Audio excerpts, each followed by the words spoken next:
चलिए आइए इस वीडियो में हम लोग क्लास 10th का एनसीईआरटी का क्वेश्चन नंबर 6 देखेंगे। हाँ, इसमें लिखा है यदि कोण ए और कोण बी न्यून कोण है जहाँ पर cos ए बराबर cos बी है तो दिखाना है कि कोण ए बराबर कोण बी है ना। फिगर मैंने पहले से बना रखा है। ये दोनों न्यून कोण है ना, कोण ए और कोण बी न्यून कोण है ना, और सी जो है समकोण है। न्यून कोण कहने का मतलब 90 डिग्री से जो कोण छोटा हो है ना, उसको हम लोग न्यून कोण बोलेंगे। तो चलिए जो दिया है उसको लिखते हैं पहले, है ना।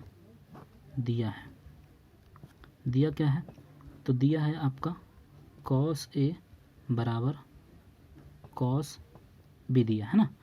अब इस फिगर के अनुसार जो है ना इसका वैल्यू उठाते हैं। सबसे पहले फार्मूला लिखना चाहते हैं तो लिख सकते हैं cos का है ना b बटा h और इसका भी b बटा h। अब यहाँ पे एंगल कौन सा कुछ है, कोण ए है ना, तो इसके अनुसार b का वैल्यू कौन सा हो जाएगा, इसके सामने BC है यानी P का वैल्यू ये वाला, तो B का वैल्यू AC यानी कि AC। और H का काम कौन सा रेखा करेगा, AB, क्योंकि H कभी बदलता नहीं है तो H हमेशा दोनों में वही रहेगा। इसमें भी H है तो इसमें भी वही रहेंगे है ना। इसमें B चाहिए कोण B के अनुसार, कोण B के अनुसार P का काम ये वाला करेगा तो B का काम ये वाला भुजा करेगा यानी कि BC है ना। ये देखिए AB से AB कट जाएंगे है ना, कैंसिल हो जाएगा। तो यहाँ पे बचेगा क्या, तो बचेगा आपका AC बराबर BC है ना। AC बराबर BC मतलब ये वाला BC और ये वाला AC, यानी कि दोनों भुजा बराबर आ गया। और हम लोग जानते हैं कि दो समान भुजाओं का समूह कोण भी बराबर होता है।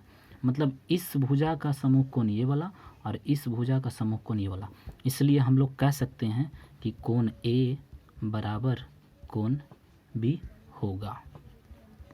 ये प्रूव्ड हो गया, साबित हो गया, ठीक है। और यही निकालना भी था इसमें, है ना। चलिए क्वेश्चन नंबर 6 के बाद अब क्वेश्चन नंबर 7 देखते हैं। इसमें देखिए जो दिया है उसको पहले लिखते हैं। तो कॉट थीटा का मान दिया हुआ है ना, कॉट थीटा कहें तो आपका दिया हुआ है b बटा p है ना, b का वैल्यू और p का वैल्यू दिया है। तो सबसे पहले यहाँ पे h का वैल्यू निकाल लेते हैं हम लोग। h का वैल्यू निकालेंगे तो p square plus b square होता है, यानी कि p स्क्वायर कहें तो 8 का स्क्वायर कर लेंगे और b स्क्वायर तो 7 का स्क्वायर करेंगे है ना। अगर इसका वैल्यू निकालेंगे तो ये हो जाएगा 64 और ये हो जाएगा 49 है ना। ये जोड़ेंगे तो हो जाएगा कितना, 113 हो जाएंगे, ठीक है। ये आपका h का वैल्यू आ गया। अब निकालना क्या है, तो देखिए क्या इसी का वैल्यू निकालना है ना, इसका मान निकालना है। अब इसका मान निकालने के लिए अब क्या करना होगा, तो चलिए आगे बढ़ते हैं ना।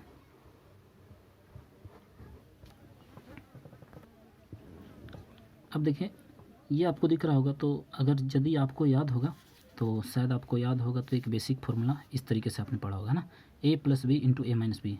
ठीक उसी प्रकार ये भी है। देखिए a प्लस बी, अगर इसको a माने इसको b माने तो a plus B into A minus B है ना।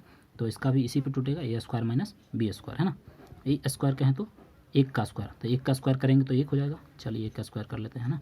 और माइनस बी स्क्वायर, तो b हमने माना है साइन थीटा को, तो साइन स्क्वायर थीटा हो जाएगा। नीचे भी ठीक उसी प्रकार से है ना, तो यही फार्मूला नीचे भी लगेगा है ना। तो नीचे लगेगा तो नीचे क्या हो जाएगा, 1 का स्क्वायर हो जाएगा माइनस कॉस स्क्वायर थीटा हो जाएगा, ठीक है, कॉस स्क्वायर थीटा। अब देखिए इसको ऐसे भी लिख सकते हैं, इसको सिंपल रूप में ऐसे भी लिख सकते हैं आप, 1 माइनस साइन स्क्वायर थीटा और 1 माइनस यहाँ पे लिख सकते हैं आप कॉस स्क्वायर थीटा, ठीक है। अब इतना बराबर भी फार्मूला होता है। क्या फार्मूला होता है, तो ये देखिए मैंने लिख रखा है पहले से है ना, यदि आप दिख रहा होगा, ये देखिए 1 minus sine square theta, 1 minus sine square theta बराबर क्या लिख सकते हैं हम लोग, इसके जगह पे लिख सकते हैं क्या, कॉस स्क्वायर थीटा लिख सकते हैं है ना, कॉस स्क्वायर थीटा लिख सकते हैं। और 1 माइनस कॉस स्क्वायर थीटा की जगह पे क्या लिख सकते हैं, 1 माइनस कॉस स्क्वायर थीटा की जगह पे साइन स्क्वायर थीटा लिख सकते हैं ना। ये हमने फार्मूला लिख लिया, सही है। चलिए अब आगे बढ़ते हैं। तो अब आगे क्या करना है, तो अब इसमें हम लोग वैल्यू रखते हैं। पहले फार्मूला लिख लेते हैं। कॉस थीटा बराबर क्या होता है, b बटा h, स्क्वायर है तो स्क्वायर, और साइन थीटा बराबर क्या होगा, p बटा h, स्क्वायर है तो स्क्वायर, है ना। अब इसमें हम लोग वैल्यू रखेंगे, b और h का वैल्यू दिया, तो देखिए b और h का वैल्यू दिखा हुआ था ऊपर में है ना। पी बी और एच का वैल्यू हम लोगों ने निकाला है ना। ये देखिए कॉट थीटा बराबर दिया हुआ था, यानी बी और पी दिया हुआ था और एच हम लोग ने निकाला था। अब चलिए सबका वैल्यू रखते हैं। तो बी का वैल्यू रखिए, बी का वैल्यू कितना दिया हुआ है 7 रखेंगे, और एच का वैल्यू कितना है √113। ठीक है। अब देखिए यहाँ पे बराबर नहीं होगा, यहाँ पे बराबर होगा। अब देखिए किसका वैल्यू रखना है यहाँ पे, पी और एच का। तो पी का वैल्यू कितना दिया हुआ है 8, ये दोनों का स्क्वायर है तो स्क्वायर कर लीजिए, है ना। पी का वैल्यू दिया हुआ कितना 8 और एच का वैल्यू √113, इसका भी स्क्वायर कर लेंगे, है ना। अब देखिए इसको यहाँ पे सोल्यूशन कर देते हैं। अब देखिए इसका क्या हो जाएगा, 7 7 कितना हो जाएंगे 49 हो जाएगा, है ना। अब ये कितना हो जाएगा 113 हो जाएगा। ठीक है।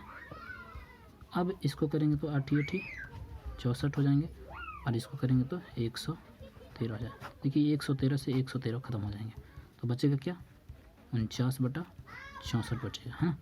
तो ये आपका पहला आंसर निकल गया। दूसरा क्वेश्चन इसी में पूछा है क्या, तो दूसरा क्वेश्चन देखिए क्या पूछा है, कॉट स्क्वायर थीटा का मान पूछा है ना। कॉट स्क्वायर थीटा का मान पूछा है।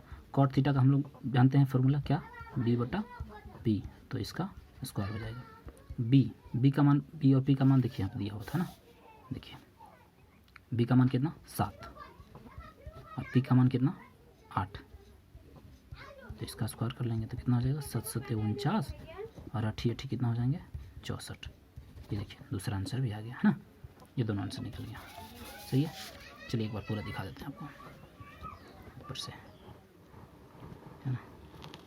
ये देखिए क्वेश्चन था, है ना, इसका सॉल्यूशन किया हमने, है ना, इस तरह से।